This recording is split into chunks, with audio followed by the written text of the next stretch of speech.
And you too, Ed. Welcome to the August meeting of Western Creek Community Council. We have something a little bit different for you tonight, but I'll start with the acknowledgement of country. I'd like to welcome all the guests we've got here, but we're honoured to be meeting on the ancestral lands of Aboriginal and Torres Strait Islander people. We acknowledge these first Australians as the traditional custodians of this land, whose cultures are among the oldest living in human history. We pay respect to the elders of the communities in the Murrumbidgee region and extend our recognition to their descendants, past, present and future. So my name's Bill Gamble, I'm the current chair of Western Creek Community Council. You may or may not have heard me around the traps. I'm going to invite Mr. Jimmy Varghese to come up. Right, Jimmy?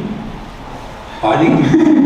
And get him to introduce the rest of the gang. Jimmy's the secretary of the St. Anathius Jacobite Syrian Orthodox Church, and they've got an interesting proposal for a DA on Block 23, Section 28 in Rivette. And we're looking forward to the presentation. We've brought the architects along and members of the community. Now, we are live to Facebook and we will be posting the video up afterwards. Just keep that in mind if you ask a question. Just make it clear, concise, because it may reflect on you later. You never know when these things get played back at you, especially if you're a politician. So anyway, over to you, Jimmy.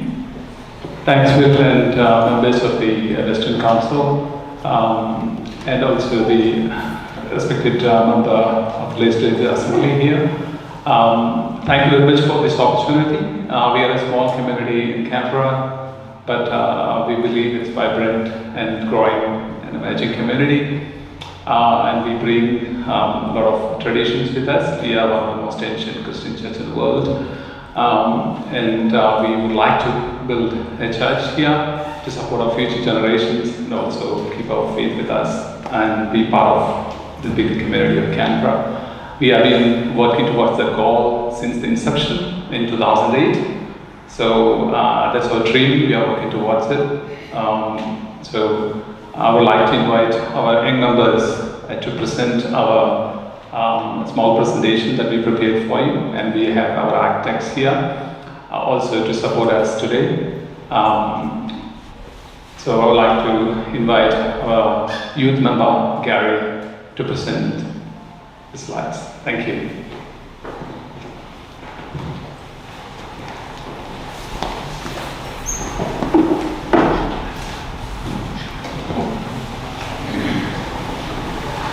Good evening, everyone. My name is Gary, and I'm hoping that everybody online can see us and hear us.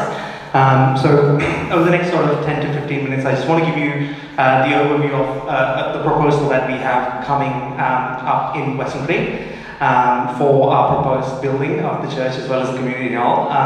But before I get into the presentation itself, I will also do an acknowledgement to country.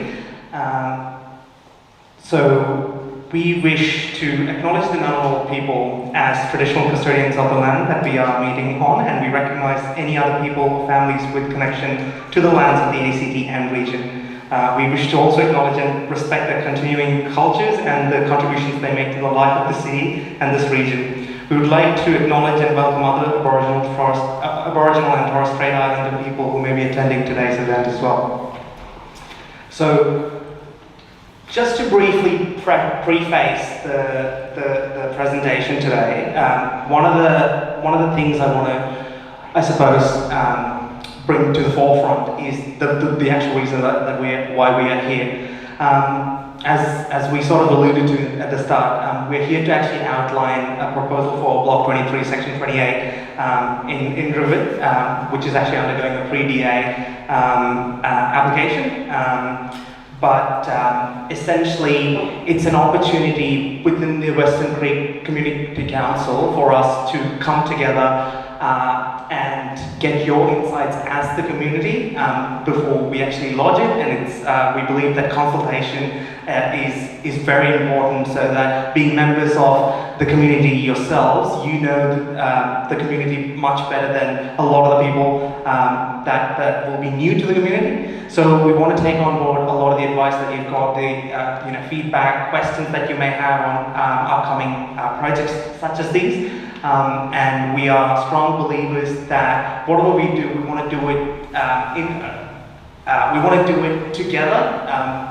Both as a spiritual community as well as the broader community that we've got going here. So we look forward to soliciting your advice and seeking your active involvement in all of the upcoming activities that we've got.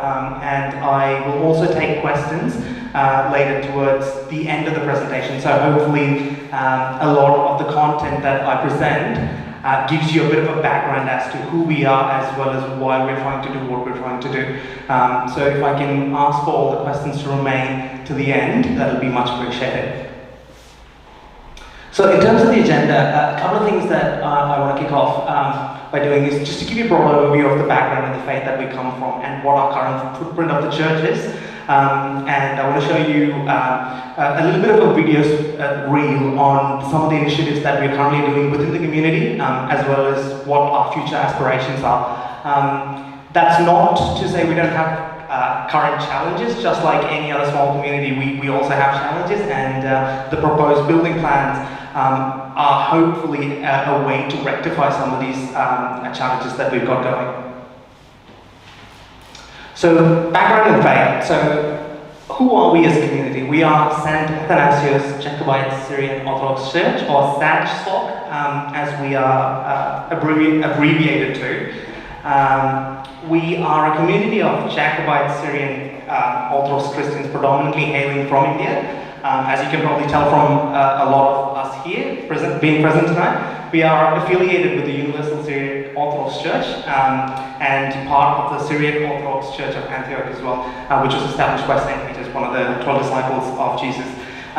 We follow the Oriental Orthodox faith of Christianity, and we have several million members spread across various dioceses around the world, and that includes obviously Asia, Europe, America, and Asia Pacific. And a lot of the key principles that we believe in look at the preservation of our beliefs, traditions, practices, etc. of the Universal Syriac Orthodox Church.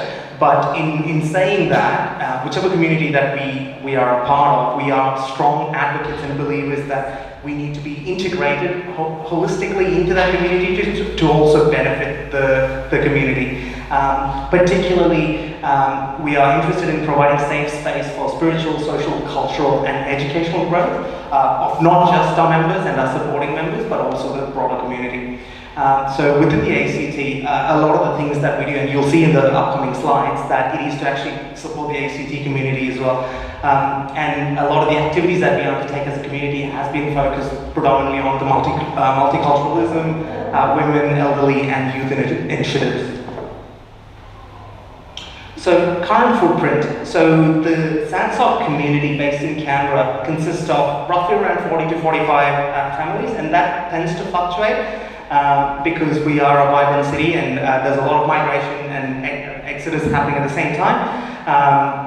Predominantly, a lot of our members are based in public service or in community sort of related disciplines, particularly areas like nursing, allied healthcare working, professionals, and we've also got other trades. But I think the statistics is around 30 to 40% of our members work out of the healthcare sector, whether that's in the hospital or providing support to disability care, such as that. So working within the community, we are well aware of the sort of values and needs of the community, and we sort of translate that even when we come into our spiritual sort of side, whether that's getting involved in our church activities or alike. We're also an Australian Charities and Not-for-Profit Commission, so ACNC registered member, and a lot of the values and the work that we do are actually in support of the not-for-profit initiatives. So that's things like social welfare, community building, advocacy groups, cultural preservation, or any sort of ethical and values-driven initiatives that are meaningful and have a positive impact on the community. We've got similar communities in Australia, obviously in every state, so including Victoria, New South Wales, South Australia, Northern Territory and Western Australia. Victoria has about 8 churches from the same community, and New South Wales has 7 in its state as well. Within the ACT, we're the only ones, and comparatively we are a smaller community as compared to the rest of Australia. So with that in mind, there's obviously challenges with the preservation of culture without a permanent place of worship, or the ability to undertake some of the future initiatives that we've got going. And that's one of the reasons why we've put this proposal forward as well. And as I go through the next slides, you will see why, and you'll see how that becomes a bit more apparent. So this slide sort of explains the main community initiatives that as a church that we've been involved in. I've had to sort of place it into 5 themes. We do more than this, but just for the purposes of this presentation, it's just been neatly packaged into five thematics. So one of the things that we do is global mission and aid. So in a lot of the initiatives and charitable work that we undertake, we not only support obviously communities within the ACT and also broader Australia, but we also look at it internationally. So in the past, we've provided humanitarian aid and charitable support to things like the Nepal earthquake, overseas food relief. We've done missionaries of charity before, house construction aid. Similarly, we are heavily engaged in a lot of community outreach and engagement because we believe that there is a level of dedication, engagement and support required to tailor certain initiatives that might not otherwise get traction. So for example, within our church, we hold bi-monthly women's meetings. We have a strong interest in guiding new migrants when they come into the country. They're a bit lost or they don't have the relevant support. Provide support through other sort of social initiatives as well. We do a lot of holiday and seasonal initiatives. What that means is organising events to provide during the festive seasons, but as well as other holiday seasons. For kids, we provide vacation Bible schools. We do community Christmas carols, etc. Obviously, being a church. The other major aspect is engaging youth-related programs. As a community, we've always had at the forefront of our mind the importance of nurturing future leaders for tomorrow, because obviously as a community and as a country, I think a lot of the work and the benefits that will come in the future will come from future leaders. So we need to be able to provide a safe and supportive environment for doing social events and youth engagement or mentoring or coaching to actually develop and nurture these young talents. So that's a lot of things that we do. And finally, again, a huge amount of work has gone into doing and hosting some of the community events that we do. And that includes fairs, cultural celebrations. To point out certain examples, we've been involved in multicultural festivals before, participation in cultural associational programs, social pulses like Movember and World's Greatest Shade. So those are kind of the ongoing community initiatives. Now, to just put that into perspective, what does that actually look like? I've actually got a video reel for about 2 minutes that I want to share with you, and that sort of shows you a couple of images as to what this is and how it actually looks like within our community. I apologize, the sound might not be great, but I am going to try and play this, and hopefully you can sort of hear. I'm just going to make it.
So I will leave that one there. So while we're doing, let me just stop that. Here we go. While we are trying to do a lot of these things within the community, that's not to say we don't currently have any challenges, we definitely do. A lot of the work or the community engagements or the masses that we run are all run out of at least facilities. So we currently don't have any permanent premises within the community to actually undertake these initiatives. And what that means is there's a high level of overhead to actually plan, prep, and future-proof I guess the level of support and the adequate level of rentals that we require to maintain this sort of momentum that we undertake for the community. There's also challenges in keeping the community intact because there's a lot of instability in the way that we have to go and rent areas out. It's harder for the community to come together in one location at a given point. Sometimes we have to change location, particularly during festivities time. So like Christmas and Easter, you might not get a venue that you can actually go to, and that's a challenge in itself. There's a lot of overhead to do with storage, setting up and packing up because we don't own or we don't maintain any of our own facilities. There's issues with that as well, and a lot of the hard work that goes in actually goes in before an event as well as after an event. So to maintain it from end to end, that is a very, very challenging proposal. And in the broad spectrum of things, a lot of the work that we do to maintain our traditions and our beliefs are also done in a makeshift manner because we haven't got a permanent place of worship. And it restricts the growth of the community that we're in, and it also has, I suppose, a level of viability and cost implications in the long run.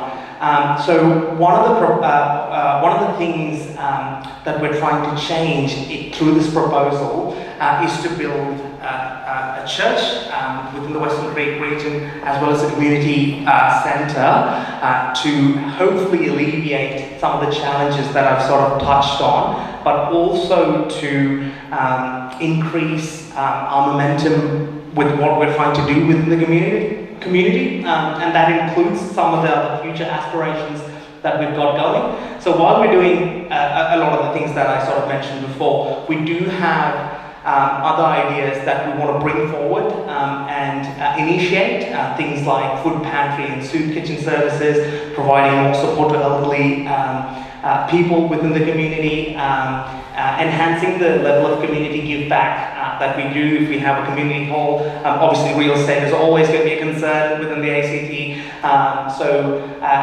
ability to provide a hall that can be used for other members of the community, that's a massive win. Enhancing support to local charities. In fact, actually a 10% off all of our offertory collections currently go straight into charity, but as the community grows, that will also grow if we have more stability in securing premises. There are other things like health and wellness initiatives that we also want to look forward to start, but again, this all comes if we can actually bring the community together much more. So, with that all in mind, essentially what we're currently going through is the pre-DA approval process for building a church as well as a community hall. It's actually split into two specific phases.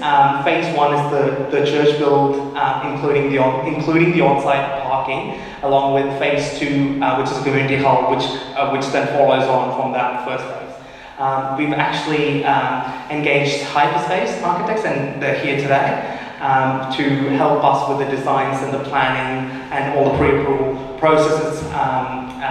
And over the next couple of slides, what you will see are plans for the space that we're looking at in Rivet, which is adjacent to Bangalore Crescent, and what that might look like in the future if the proposal is actually going forward. So this is the the current area in Queston. So it's just south of River Chops, which is adjacent to Bangla Crescent. It's section 28, block 23, and it's got a size area of around 2,700 metres.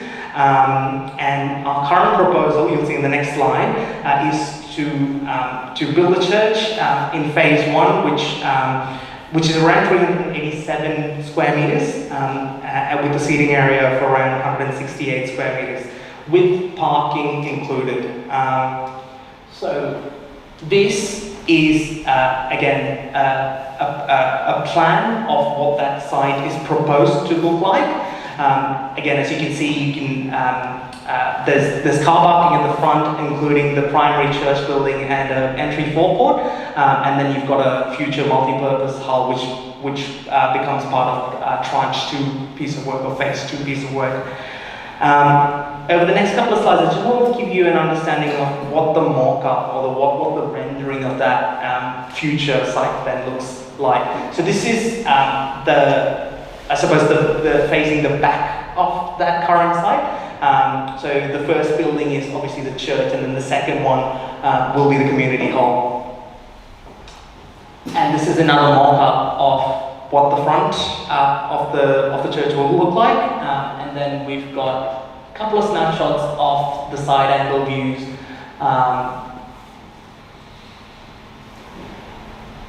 And before I finish off, if you have any questions, please reach out to us, please engage with us. We are very much in the early stages of developing this plan, so we want to keep people informed, and that is one of the reasons that we're here. Sorry, I can see you run towards me, sorry. What we want to do is take on board all of the feedback and the advice that you've got, as well as answer any of the questions that you've got. So with that, I'll leave it there, and happy to take questions. We might actually even get a couple of our building committee members up here if there's any specific questions that need answering. Now we've got a microphone over there if you want to walk up and speak, and that would help the audience at home.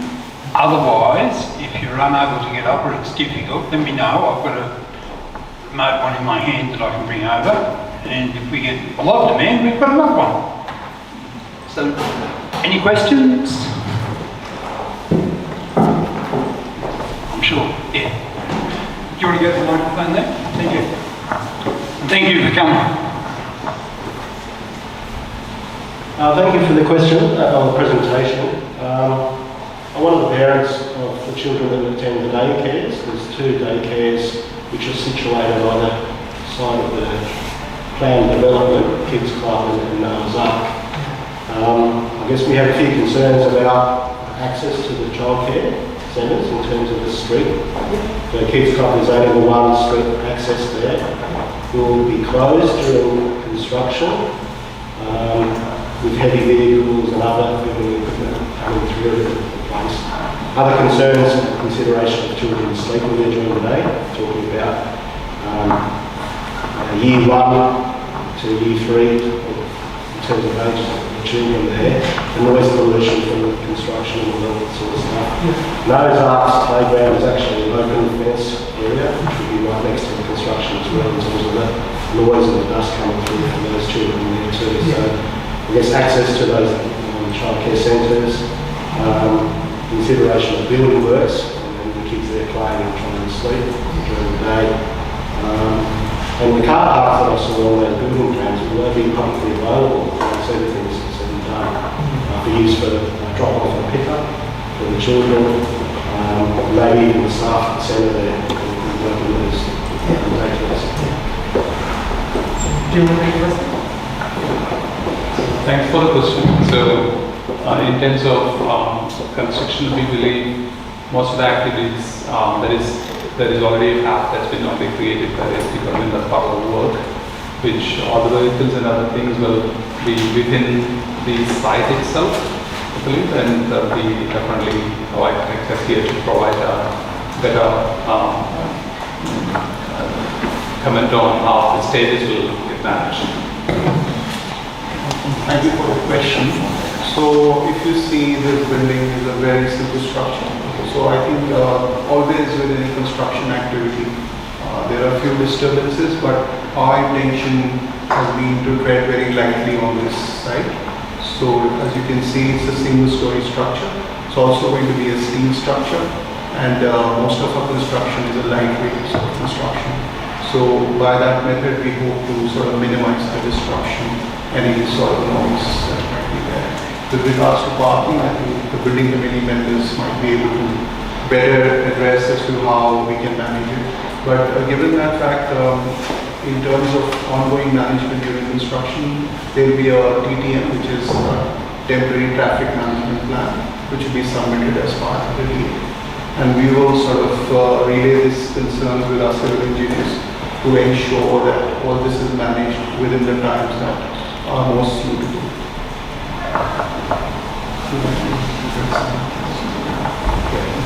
That's for the construction part, but when you look at as a BAU, when it finishes, as you know, weekend is the time we'll be using that facility mainly for such services and things like that. So there won't be any parking implications or noise issues or other issues for children. So that's mostly on Sundays and stuff.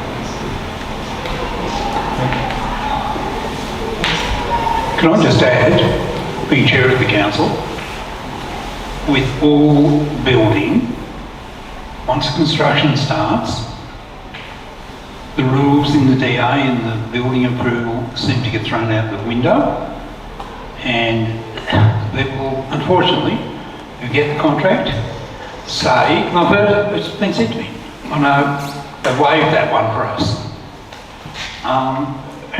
I've said to the village people, yeah, they're building up on Street and Drive.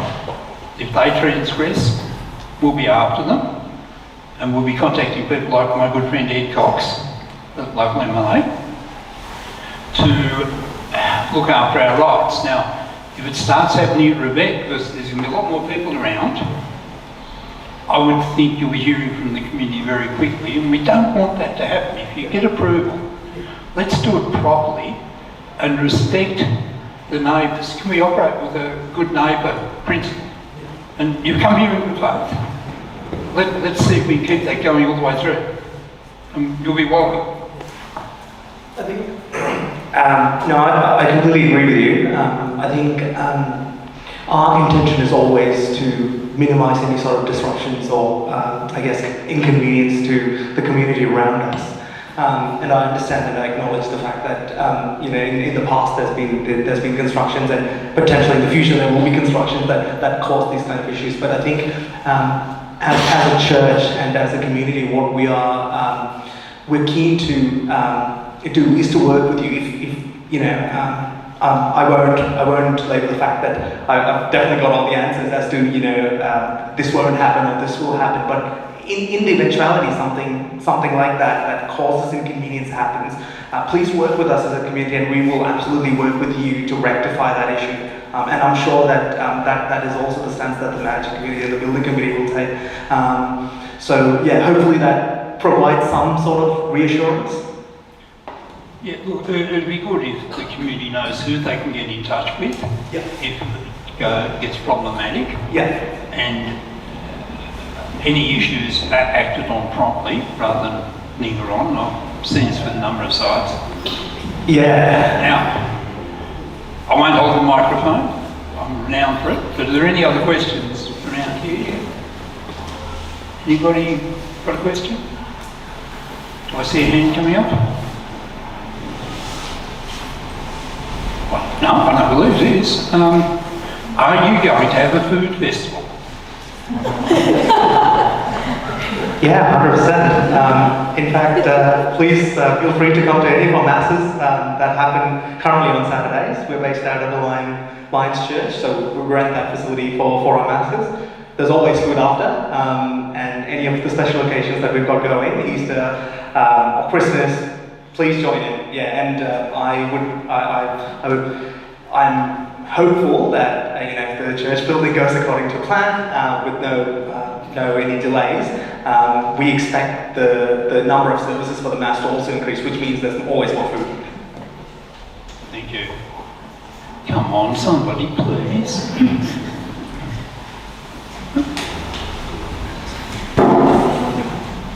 Sign of a good presentation. Okay, that's a positive comment from our friend Mark. I'd like to thank you all for coming. And can we have a copy of the presentation that we can load on our website so people can see what happened? It will be on video, it's on Facebook now, and we will clip it hopefully tomorrow and load it on our YouTube page, and I'll send Jimmy a link and he can send it round. And look, I wish you all the best with the process ahead. Thank you so much.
Can you hear me?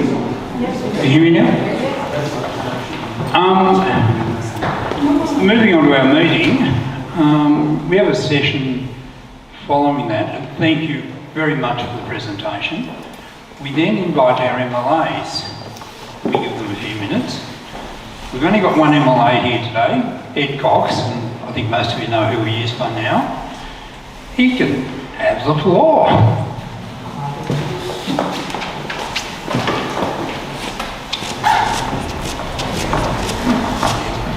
Thanks, Bill. Look, I come to these meetings not to talk at you, but to listen to what you have to say. It's part of the way I engage with the community, in addition to shopping centres, knocking on doors, all those sorts of things.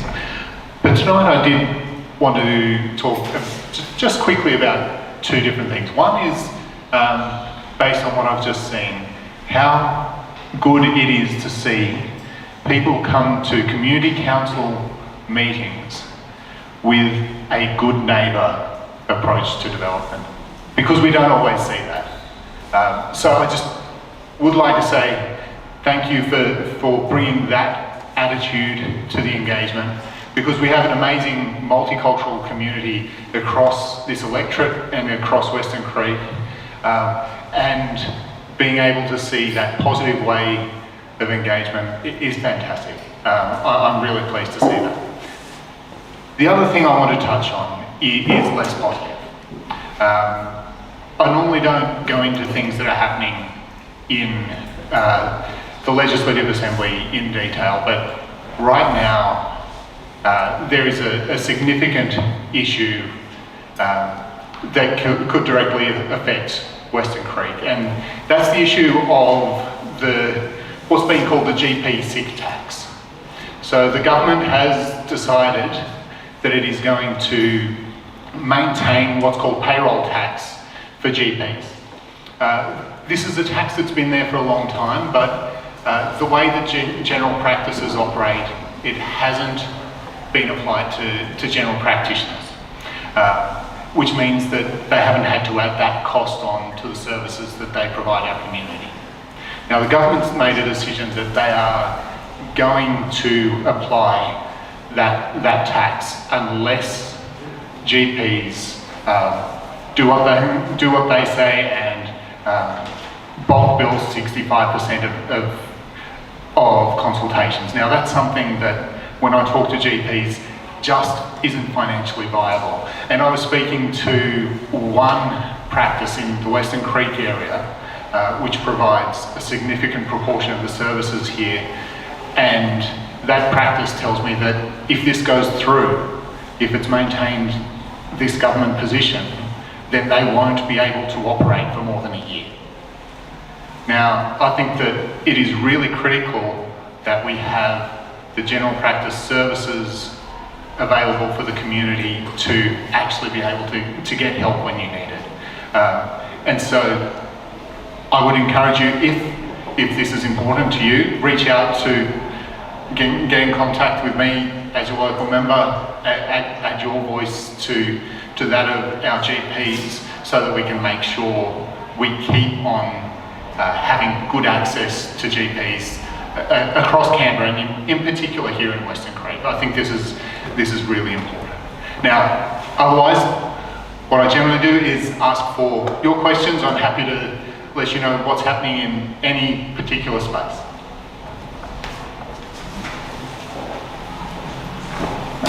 The payroll tax we're talking about, this is going to be a dumb question, so I'm going to I doubt it.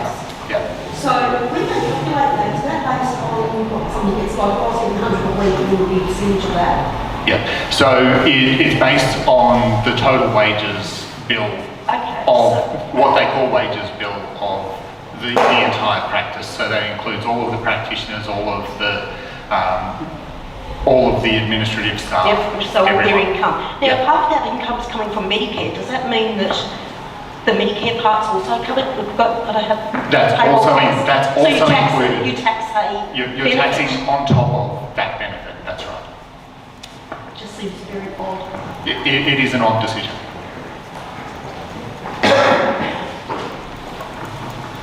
Ed, are you going to put a petition online to get public support and then be able to present it to Parliament? We're looking at our options at the moment around that. It's quite possible. At the moment, what I'm asking is just get in contact with me. I've got a meeting coming up with some local practices, but the more voices that we hear, the stronger the case is as we go forward. Now, Elizabeth Lee, our leader, actually brought a bill forward to the Assembly to exempt general practice from this tax, and that is going to be debated in the next sitting. So again, the more voices we can hear that want to see general practice maintained and maintaining viability of those services for our community, the stronger our case is in the chamber. Thank you, Ed, for raising that. I know in my travels around the area, I do keep on hearing this issue that people are saying, okay, I'll stockpile all my ailments and I'll go to the GP with one shopping list once or twice a year, and the GPs are tearing their hair out because it's hard to work as well. People may be suffering in their well-being until they get there, and we keep on hearing that. And it's financial. The cost of getting to a GP in a country with universal health care like we're meant to have, you've got to wonder where it's going. So I'll park that one. We've seen a DA this week. We respond on Monday. You may have seen a bit of media about it. Yeah. The bus, not terminus, layover. I went on to layover. Okay, so we need a big bus facility built at the end of Onmarsh Drive. Beautiful structure, but no facility for passengers. Yeah. Go figure. Now I don't know whether you saw it, but it will be online tomorrow, our commentary on it. And I would hope you can put a bit of pressure somewhere to say, hey guys, you might like to rethink this. Yeah. Now I'll say I haven't seen it in detail, this one. But absolutely, there's a whole series of decisions in the transport space that don't make a lot of sense. I've been in, and this sounds like one of them, but I've been in Western recently, and there are some of those decisions that you see there as well. For example, a bus journey that used to take 15 minutes into Woden that now takes 45 minutes because of changes to the bus network. To get from Western to Woden, these things just don't make sense. They take away the amenity. There are other decisions like this one that don't add to the usefulness and the amenity of the system. And we have to have a transport system that's a service, not just running buses around the place for the sake of buses. There's got to be people on it. Yeah, that's the issue, isn't it? Yeah. That we see a lot of empty buses running around. And we're Most talking about frequent this too. service I see is not in service. I want to go to that place. It sounds like it's nirvana for public transport. Yeah, we certainly see a lot of those, don't we? It must be in high demand. So a few other things that have happened during the week, and you might have a view on them. The wood fires, wood fire smoke issue. There's a bit of confusion about what actually has been announced. Have you got any clarity on that? Not a lot, and there's a lot of concern and confusion from both sides of the debate at the moment. So at the moment I'm trying to get a bit more information, trying to listen a bit more. There was some commentary on that again today in the chamber, but I'm not sure it completely has resolved where things are going yet. And this is something that I think the community deserves some clarity on. So if there are views on where the ACT should be going with wood fires, I'm very keen to hear them, because I think this is one of those things that needs to be community-led, not just having a bureaucratic set of rules that apply over the top and don't make a lot of sense. Yeah, I think it's clarity of communication is the big issue. And there are a significant number of people here who do suffer from wood smoke. Now, I was pretty irritated to see there was nothing in the announcement about actually measurement. So we've gone from somewhere, we don't know where, and we're going to somewhere and we don't know where. Yes. How are we going to know we've made a difference? So, No, it's an absolutely valid point, and across a whole range of policy areas, if we don't have the data to work from at the beginning, if we're not making decisions based on real data and transparent data about what the problem is and how extensive the problem is, then we don't know if we've fixed it when we get to the other side of things.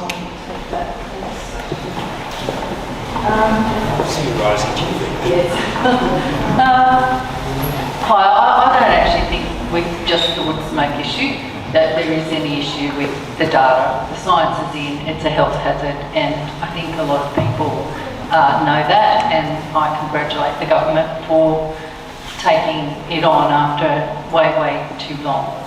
So basically I think that yes, we don't have an issue with data, we don't have an issue with proof, we just need an issue, it's clarity, and is it 2045 or is it sooner? Because if the science is right and it is a health hazard, then I'm not sure why we're waiting 20 years.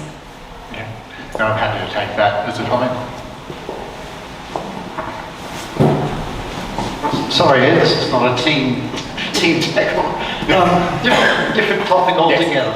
Paths and cycle paths around Western Creek, and I include Molongo in this. Yes. And I speak from a bit of a pedal power background, but I'm talking about joint users, so this is everything from kids, dogs, walkers, cyclists, all that sort of stuff. Western Creek area has been here since the 70s. and a lot of the infrastructure is still from the 1970s. With a few new additions, but fairly short sections, and we're still short of coherency in the network, especially for kids having safe crossings of roads and getting to schools, for instance. And we're probably at a stage in the life of the region where we're starting to grow up the young population again. Yes. As some of us oldies start to move on, we start to get more people around. It's been a promise from governments for the last few elections that things will be done about upgrading the path networks, but it tends to get dropped each time because there are other priorities, there's new districts, etc. Could I ask if this not just be a Greens issue, paths and cycleways? No. So paths and cycleways are one of the most frequent issues that I write to ministers about. I think probably Chris Steele gets a bit tired of the letters that I write him about either broken paths or problems with that local infrastructure that's really important for being able to get around. So look, if there are specific ones and particular ones that you think are important to deal with, let me know, and I will get on to the minister about it. But also from a general policy perspective, the Canberra Liberals have been very strong on making sure we're not just building new things, but make sure we're caring for the older areas and making sure older areas have the infrastructure that they need as well. It's really important, but certainly for me, I recall when we had young kids, being able to actually take a stroller and use the path network to get to the local shops. The government's talked a big game on active transport, but if you don't have a active transport network that's actually connected, there's no point to some of those investments. And there's no point putting big blue signs on a footpath advertising active travel if that footpath doesn't actually get you where you need to go. So reach out anytime. I'm always happy to write another letter and advocate as much as we can for a good, strong network across Canberra. Thank you. And it's Louise Hughes again. Given that it's just over a year to the next election, Yes. have the Liberals started to put together policy documents on education, health, Yes. and safety? Yeah, absolutely. So we have been working through a policy development process since I entered the Assembly. So I've been in the Assembly just over a year. We've already started coming out with some of those policy announcements. So hopefully you would have seen that I've been behind the push for a Molonglo Town Centre, which it's a community-led initiative, but we've got the Canberra Liberals are backing that, and we will make that happen. Hopefully you might have seen on education, Jeremy Hansen put out some fairly comprehensive documents on that. It's old now. It is, but that forms the basis of where we're going on education.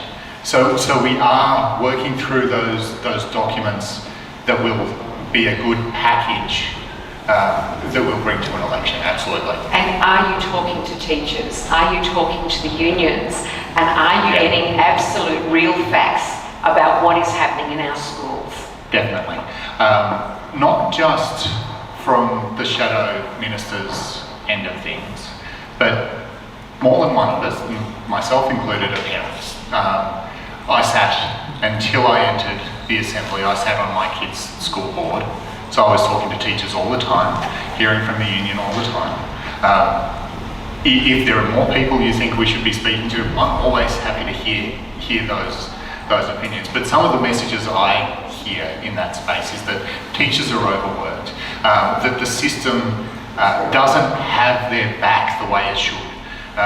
It's the system and the directorate end that seems to be letting things down when teachers are doing their best for our kids. And that's not good enough. We've got to have an education system that works. Okay, a good one for you now. Been saving this up. When the planning review or the planning bill went through the Assembly, the government undertook to do a governance review within the following year. Now, I think we're a fair way into that 12-month period. We believe it's going on in the Chief Minister's Directorate. Yeah. We are yet to see the terms of reference for the review. Now, I'm concerned that the word prorogue is going to take effect and it'll become the product of the last assembly and we won't actually see the governance review and the situation will remain the same. So, are you guys actively doing something in the assembly to push that along? So this was one of our big concerns with where things landed on the new planning system, and in part for exactly that reason. There is absolute potential for this to push out, be delayed until we hit an election period, and then we don't see that review emerge. Certainly, planning is a big thing that we're talking about very regularly. I'm hearing about it in every area that I go and visit. Something that we're listening on. We're keeping a pretty close eye on things at this stage. Not yet pushing hard, I would say, but certainly if you've seen Peter Kane operate, he's very interested in making sure the governance is working properly in this, and he's got strong concerns as well. Yeah, we've had a conversation about it. You might have read our newsletter for this month. Yes. We cover it in there. I have actually tried to correspond with the responsible officers. I've located them. But we're having a bit of a problem with directorates at the moment. If you read our newsletter, you'd understand. I did notice that, and sadly you're not the only one. But we're not the only ones. But I would think to go ahead and implement the new scheme without fixing up governance is an absolute failure. But hey, we've got the Integrity Commission now holding open hearings into various failings. Maybe this will be the next one. Yeah. No, I hear your concern. I've heard it in all sorts of places. You're not the only ones having this problem. We will be pushing around some of these issues. I know that it's very present in Peter Kane's mind as Shadow Minister. And I've heard you, I've heard other community councils raise it as well. We are very aware and very concerned. The other point I'll make is we shouldn't have to be making this point. Absolutely. No, look, having spent a very long time in the public service myself, governance is always critical to sort out before you hit this stage. At this stage, we shouldn't still be dealing with those governance questions. We just shouldn't. Okay. Now, are there any more questions of Ed in the room? Put your hand up, or have I hold your peace, I think. Michelle, you're reaching there, is there something? Oh, no, I was just thinking we should release our guests. If they want to leave. All right, Thank you. Thank you. Ed?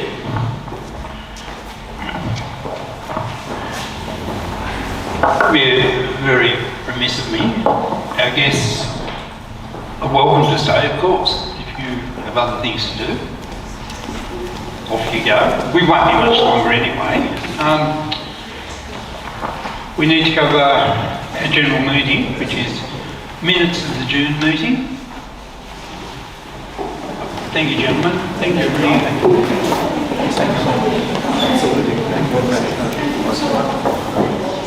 Oh no, thank you. Enjoyed it.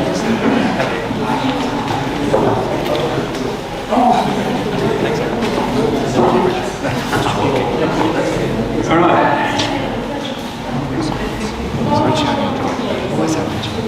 Thanks for listening. The meeting would say 2/3 of our audience there.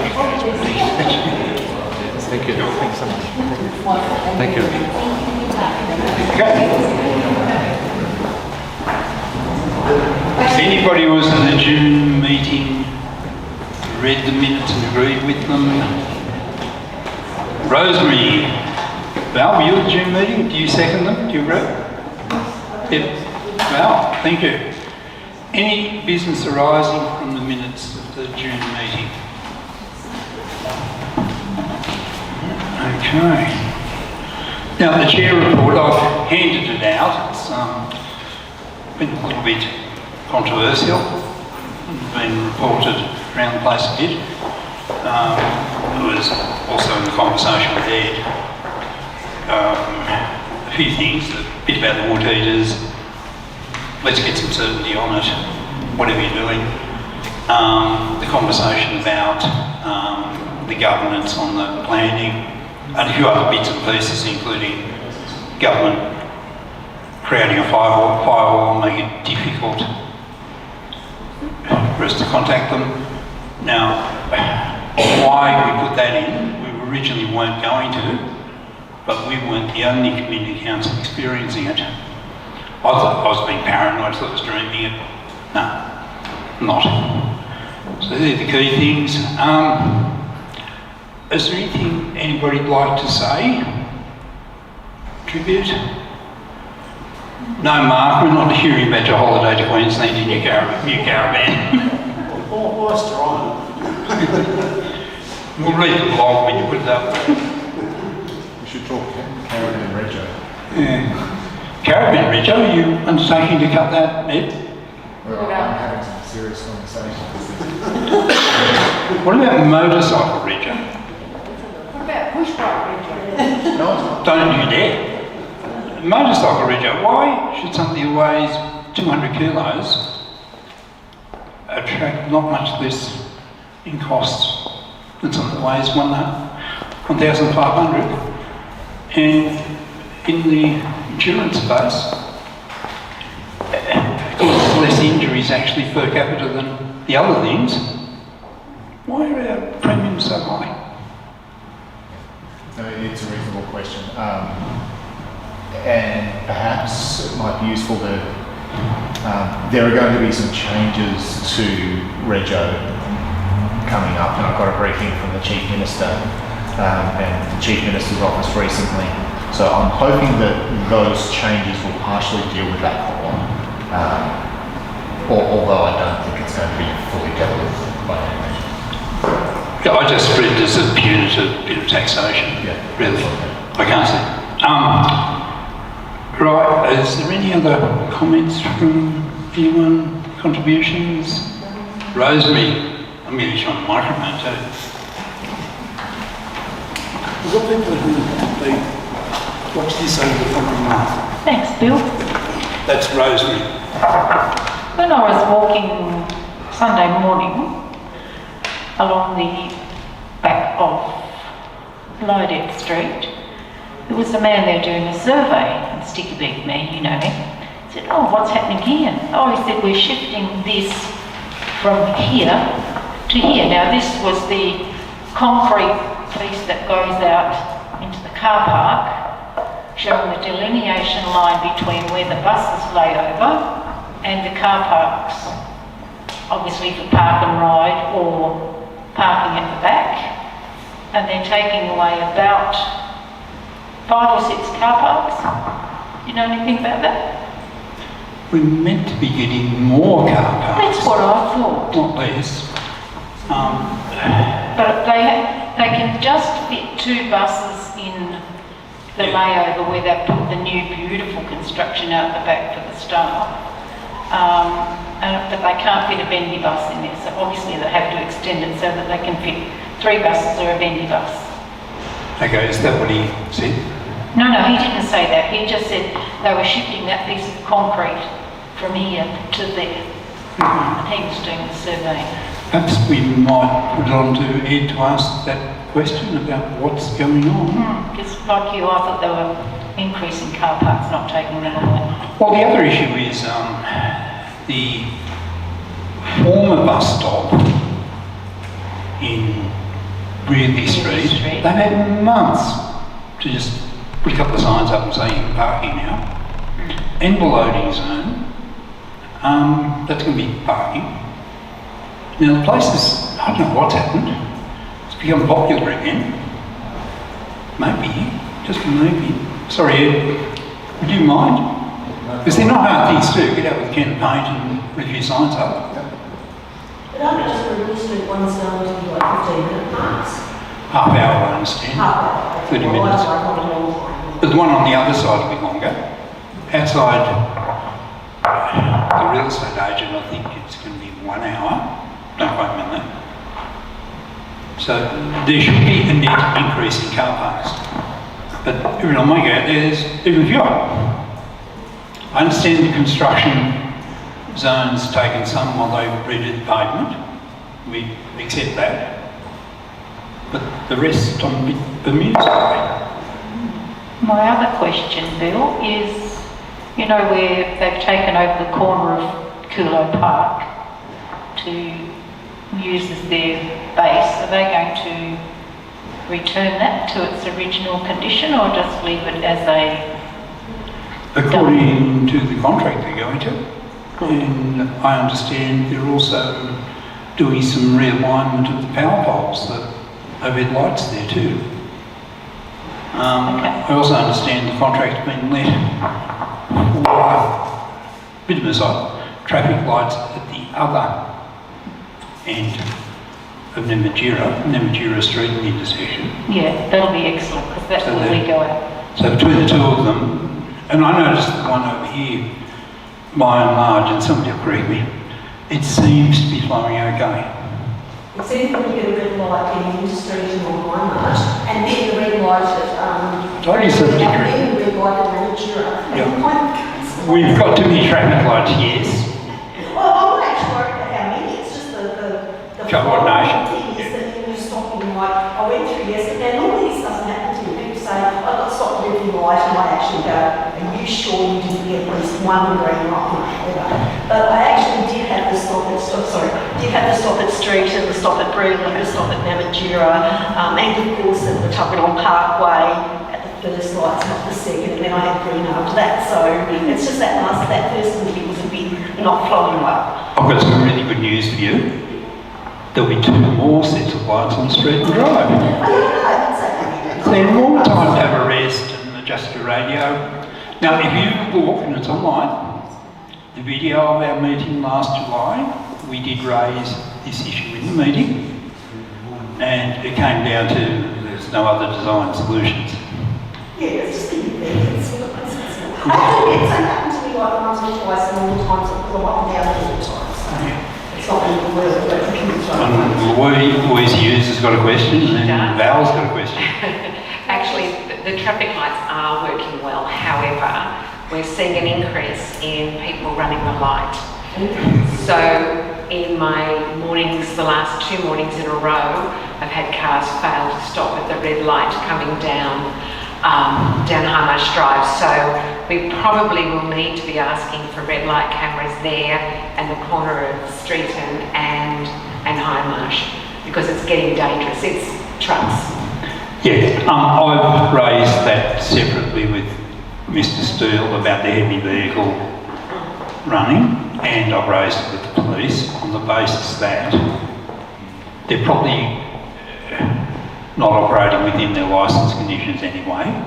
They're coming through down there empty at 80, 90 kilometres an hour or more, then they go into the street and drive and get a good run. A truck driver took me online one day and he said, well, bloke's got to earn a living, and if I get that extra load in, I get more money.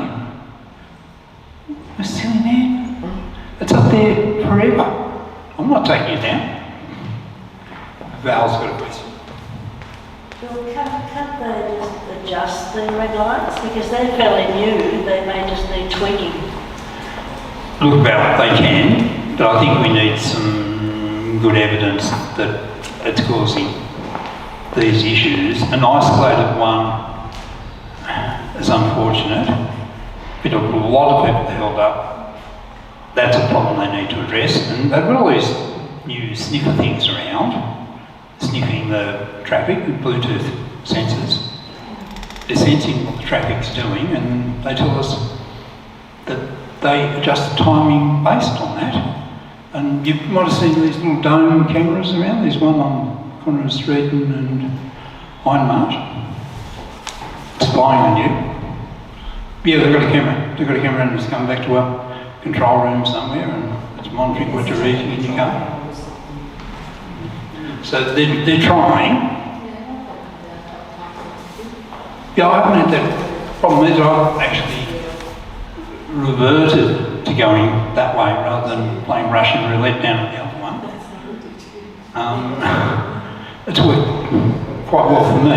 We go through the lights and preference.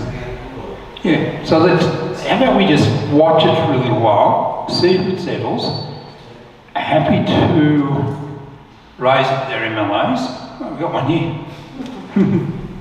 Just say, hey, watching brief on that. And I know there's another MLA who lives, 2 MLAs who live quite close.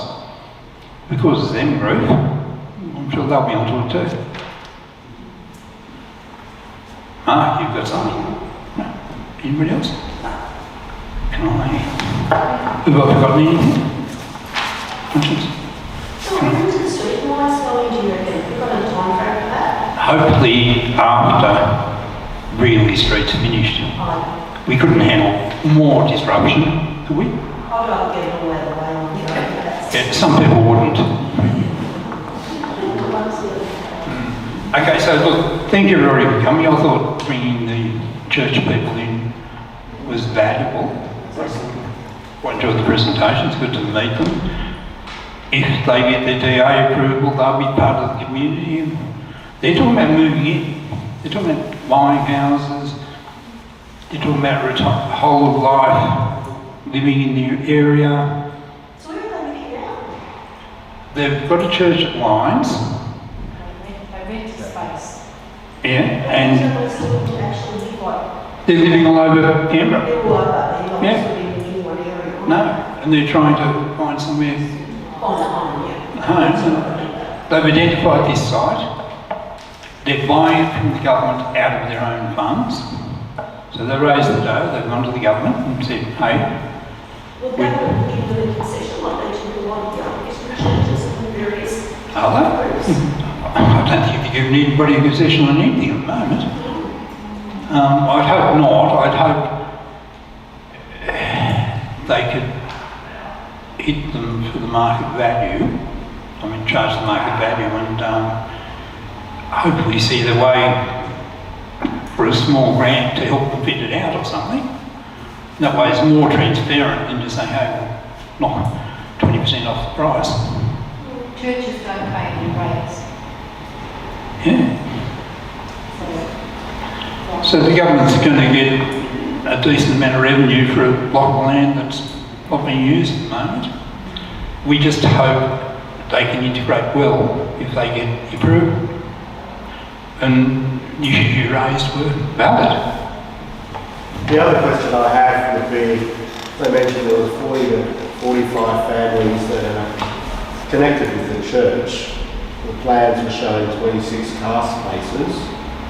They did indicate that their day of worship was on the Sunday, which is when there's going to be a lot of community activity out at the Pitch Black, the cafe there, the shops, the bakery. What sort of an overflow situation are we going to experience on those Sundays? Oh, look, I think that's a valid question. Now, I don't know if you're going to put a commentary in on the DA when it eventually appears, but that's something you could put in there. Is the parking adequate? Are you relying on the street and the existing public car parking? Or have you got some other concession somewhere?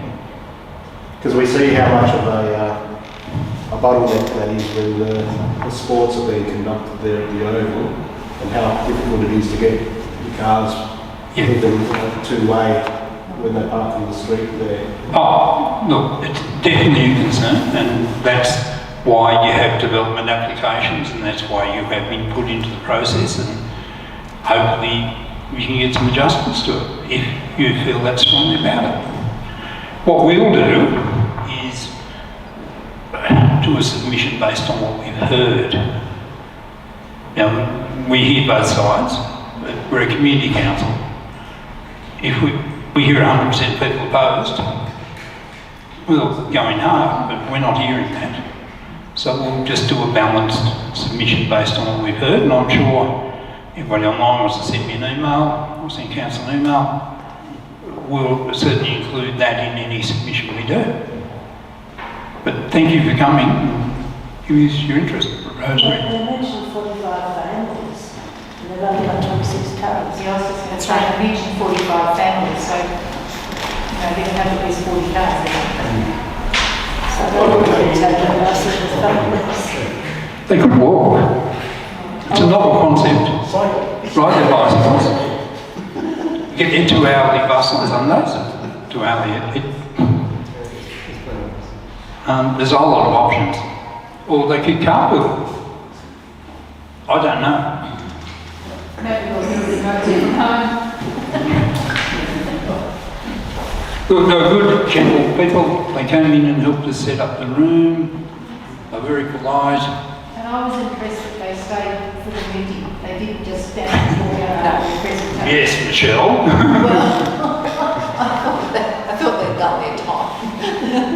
Well, if you want to live in a community, you need to find out what's going on. Oh, yeah. Okay, look, I'm going to declare the meeting closed at 8:42. Oh, you missed a great meeting, Laura. Sorry. Thank you very much, and some help packing up chairs and things would be great.